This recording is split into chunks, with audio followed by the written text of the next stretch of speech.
Hey everybody, and welcome back to my channel. Today I'm going to be lying down as I introduce this video because I'm in a lot of pain. Which brings us to, if you haven't seen any of my videos before or are new to my channel, I am Devin. I make videos about all things mental health and chronic illness. And today my chronic illness has caused my hips to hurt a lot, so I'm laying on a heating pad. And this is where I will be probably for the entirety of the day. But I needed to get this intro done, so here we are. In today's video, I'm going to be telling you guys all about my personal experience with generalized anxiety disorder. I just did a video that explains what generalized anxiety disorder is, and I did explain a little bit of my experiences in there. But in this video, I'm going to be going in depth, starting in my childhood all the way through middle school, high school, and how this disorder has affected me and affected my life. I tell you all about the timeline of me finally going in for treatment, getting a diagnosis, my medications, all of those sorts of things. I know that so many people, especially right now, are experiencing anxiety. And even though you may not be fully diagnosed with generalized anxiety disorder, I hope that there is something in this video that makes you feel a little less alone. Anxiety and worry are normal. I just have it to an extreme degree. If you're a returning viewer, thank you so much for coming back. Please make sure that you smash the like button, hit subscribe if you haven't already, and ring the notification bell so you'll always know when a new video has been put up. Well, I don't really have much more to say, and I'm in a little bit of pain, so I'm gonna let you go get to the video now. I hope you guys enjoy it. If you have any questions about my experiences or about generalized anxiety disorder, leave them down in the comments below, and I will see you guys next time.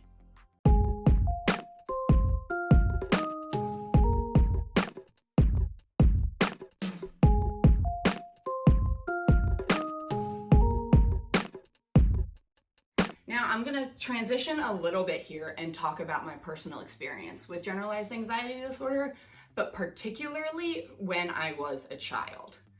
Now, if you did watch my previous video about the warning signs of mental illness from my childhood, there are a few things in there that I'm going to mention here. I'm probably not going to go into as much detail in this video as I did in that video, so if you would like to know any more information about some of these things, make sure you go and watch that warning signs from my childhood video. However, there were a lot of early signs from when I was really young that I had generalized anxiety disorder. I may not have had full blown, but it was definitely signs that this was going to be an issue. The first was my stress headaches. My mom took me to the doctor when I was in like 3rd grade because I couldn't get through school without getting a headache. I called her from the nurse's office at least once, probably twice a week, to either come and give me Advil or come take me home because I didn't feel good. My head hurt, I would get nauseous. My mom took me to the doctor eventually because she got tired of having to pick me up. And I got diagnosed with something called adolescent stress syndrome. Now, I don't think it's a real thing. I've never seen it anywhere else, but that's what the doctor told my mom. He essentially said, she's a perfectionist, she's doing too much. At the time, I was in school, obviously, I was in 3rd grade, but I was also taking dance classes multiple days a week on a baseball team and on a cheerleading squad.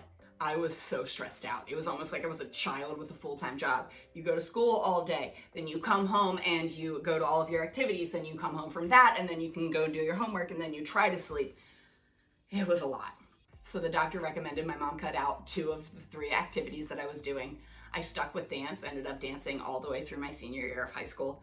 I did quit cheerleading and I quit baseball. It helped. I'm not gonna lie, I was definitely less stressed out after that. I was still going to the nurse's office probably once a week, once every other week, but the doctor wrote a note so that way I could have my medications in the nurse's office. So instead of calling my mom to get picked up, I would just go take Advil and then go back to class. Obviously, quitting those 2 things did not cure me. I'm not all better and don't stress out anymore. I was just less stressed because I was trying to do school and then 3 after-school activities at 100%.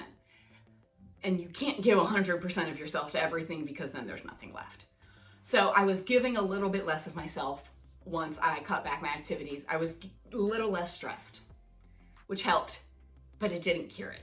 The second sign of anxiety from my childhood was really focused around social anxiety.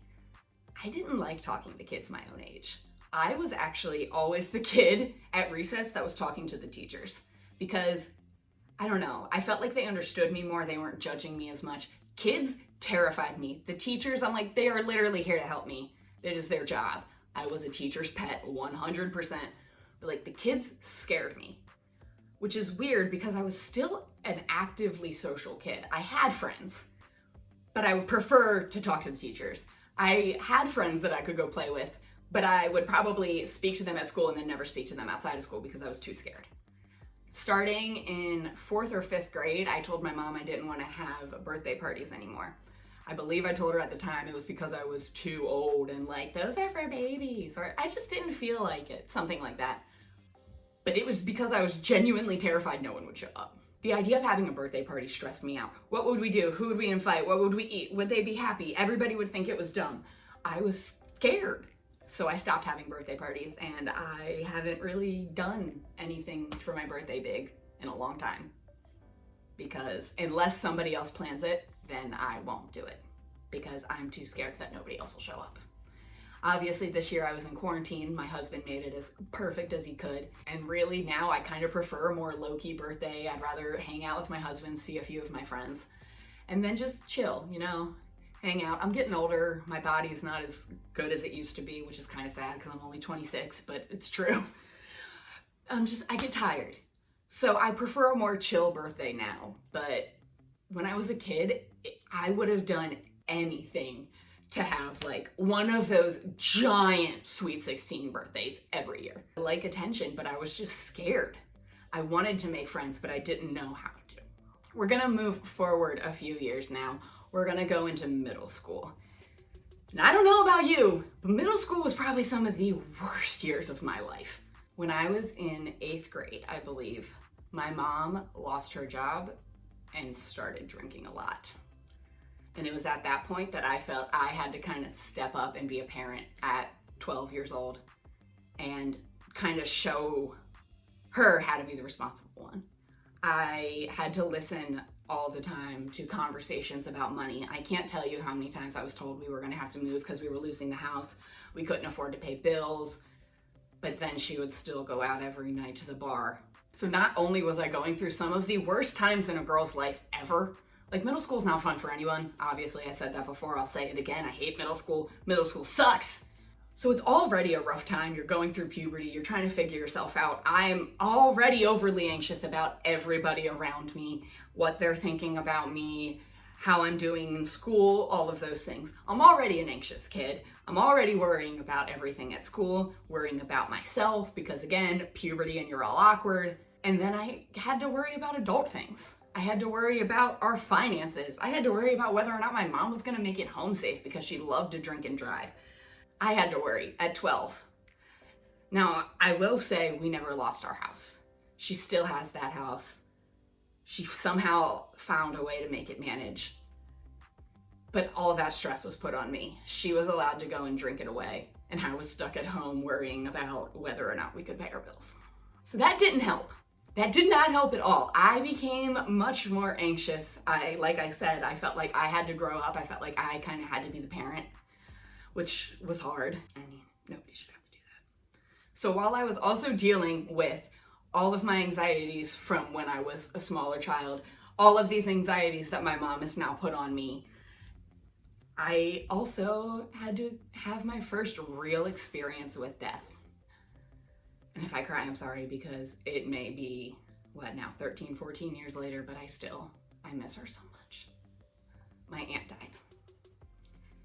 And she was everything. She was my mom's sister. She was kind of like my third parent. She was the cool aunt. I loved to go hang out with her. But she had always been sick.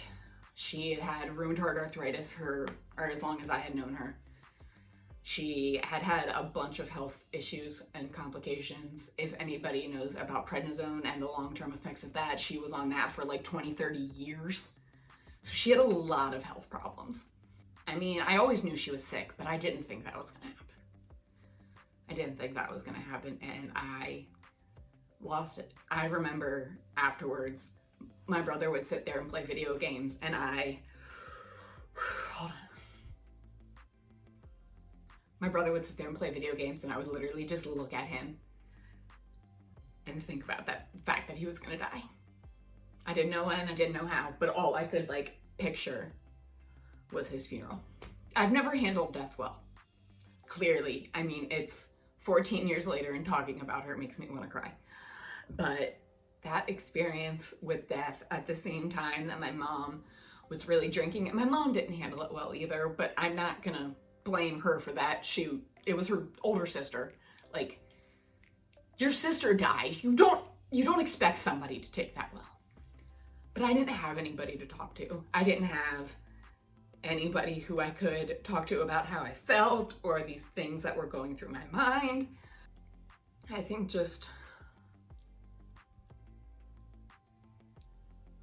losing somebody I was so close to at a time that I was so vulnerable just broke me. It really did. It broke something in me. But I think I'll get more to that in the depression video that I'll be doing when I explain all about depression and my experiences with that. So if you can't tell, I mean, right now I'm a wreck, but from everything that I've explained to you, by the time I got out of middle school, I was a mess. I hadn't got any mental help at that point. The only help that I had gotten for my anxiety was when I went to the doctor when I was in elementary school. So besides that, I had never gone to see anybody. I had never talked to anybody about this. I had simply dealt with everything on my own. I did have my older brother. He was my rock through everything, and I would not be here today without him, I can tell you that much. But he wasn't an adult either. He's only a few years older than me. We were two kids trying to figure out an adult world, and it was scary. I thought I was a perfectionist before I hit high school. I had always been a perfectionist, especially at school. But once I hit high school, it got worse. AP classes were so good for me mentally. That's not true. Good for stimulating my brain and the processes. It was not good for my mental health because they try to cram all of this information into your head, especially at 7 o'clock in the morning when my high school decided to start. So they're trying to cram all of this information into your head, and then you have to be tested on it. You have to pay for those tests. That was a lot of pressure for me. I was always worried about money. So the fact that I was taking these classes that you had to pay to take an AP test for, and then you didn't even know if that money was going to be worth it because you didn't know what your score was going to be. You didn't know if you were going to get college credit from it or not. It was a lot. And they just say in general that once you hit high school, it's the real world. My brother told me all the time in middle school that my grades didn't matter. They only mattered once I hit high school. And he probably did that to make me feel okay, to make me feel not as stressed during middle school. But it only made me more stressed for high school. Because in my mind, I was like, no, my grades matter now. They're only gonna matter a million times more in high school, especially if I want to go to college. I've always been stressed about my grades, but I think that the pressure that we put on high school students to not only be perfect in all of their classwork, but also to do 47 million extracurricular activities, be perfect at all of those just so you can put them on a college application and spend $60,000 a year for the same education you could get at a community college. And I know there's gonna be people that disagree with me, but in my mind, teenagers are still kids. They should be responsible. They should be. You should be becoming a young adult, but you're still a child and you shouldn't have all of this pressure put on you. And due to that pressure, I started having anxiety attacks. I had a few when I was younger. I had mentioned those in the previous video that I had some at dance, but they weren't normal. Once I got into high school, I was having a panic attack probably once a month, and then it got worse and worse. I was so stressed about school. I was so stressed about my mom who was still drinking. I was so stressed about our house, and I haven't even gotten into my parents' situation with you guys, but I was stressed about my dad. I was stressed about everything. I had to be perfect at everything. I had to be getting 100% in all my classes. I had to figure out a way to get my mom sober. I had to figure out a way that we were going to pay all of our bills. I was a kid. I shouldn't have had to deal with that. So I had all of these stressors in my life while also just trying to be a normal kid, trying to hang out with my friends, trying to have as much of a normal high school experience as I could. I mean, I was still scared to talk to people, so I only had a few close friends. I was still a sidekick to my best friend. I was very conforming, very much, oh, that's what you want to do? Okay. I mean, it's when I drank for the first time, is because everybody around me was, and I was like, okay, yeah, sure, we can do this. I shouldn't have done it. It was bad. But I was a teenager who, in my mind, I had all of these responsibilities, and I had to solve everything. It was all on me, which is obviously not true, but that's what generalized anxiety disorder does. It makes you worry about every little thing in your life. There were definitely things in my life that I should have been anxious about. My mom's drinking got to a point where, yeah, it's normal for it to have caused me some anxiety, especially when she gets into an accident and you're in the car. Again, another story. But there were things in my life that were gonna cause me anxiety. But when somebody has a panic attack over a homework assignment, it's too much. It's too much. I don't remember exactly what year it was. I believe it was my sophomore year. And I went to my brother and I broke down. And now, I mean, that wasn't unusual. I broke down to him a lot. He was my rock. He looked at me and was like, I don't know what to do for you. I am also a kid. Let me find somebody to help you. And my brother was the first person who took me to go get mental health help. He actually took me to a teacher who ended up being one of my favorite teachers the next year. She is incredible, such a great lady. But he took me to her and essentially was like, this is my sister. She has issues. What do I do? He went to a trusted adult, which is kind of sad that he couldn't go to the adults around us. But he went to his teacher and was like, I don't know what to do. Help. And she took me to the school psychologist. Now, I will say my experience with the school psychologist was not great. It was actually pretty freaking terrible. But I'm going to explain that more in depth when I do my depression videos. At this time, I was also really, really depressed, and I feel like a lot of the issues that I had with her were with how she dealt with that part of it. So right now, we're just gonna skip over. I went to the school psychologist. She sucks, and I hope she's fired at this point because the ethical boundaries that she crossed were ridiculous. But she called my parents and told them that I was having a lot of mental health issues. Again, this is a topic that I'll probably get more into in the depression video. It more fits under that mental illness than it does anxiety, and I'm really trying to separate my mental illnesses when I'm explaining them to you right now. So the psychologist called my parents, told them I was having a bunch of issues, and eventually I started getting some help. I was only like 15 at the time. I wasn't old enough to drive, so I had to rely on my mom to take me to therapy. And unfortunately, when you have a parent that drinks, that they don't do what they're supposed to do all the time. I did go most of the time, but it got to the point that my therapist literally looked at me and said, you don't come often enough for us to do any real work. And at that point, I stopped going. Now, I'll rewind a little bit to give you more on my experience with that therapist. I mean, she was okay. I didn't want anything to do with her. I was 15 and pissed and depressed and anxious, and who was this woman coming in? I wasn't ready for help. I needed help, but I wasn't ready for it. While I was seeing that therapist, I was able to be put on medication.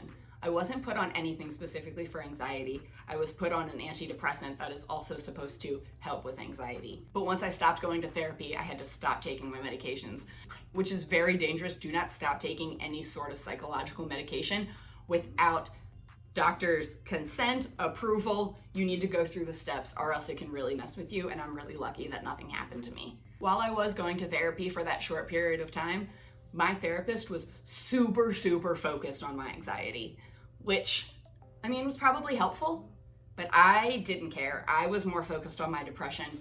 I was like, I want to die every day. Why the hell are we talking about the fact that I get butterflies in my stomach? Like, this doesn't make sense. I didn't understand how they were connected. I had my guard up. Like I said, I wasn't really ready for help. So she was very, very focused on my anxiety, my therapist. She was very focused on my anxiety and kind of ignored the other stuff, which made me not believe in her. So I just kind of ignored her, but I stopped going because my mom stopped taking me. And I want to say I was like 15, 16 at this point. I believe I had just turned 16. And I had stopped going to therapy, I had stopped taking my medications, and my parents just kind of ignored all of my mental health issues until I was an adult. We just didn't talk about them again. I was very clearly still doing things that I should not have been doing. I was depressed, I was anxious, I was having a lot of problems. But I had, I guess, gone to therapy long enough in their eyes for them to just forget about it. So, yeah, for a lot of years, nothing happened. Nothing.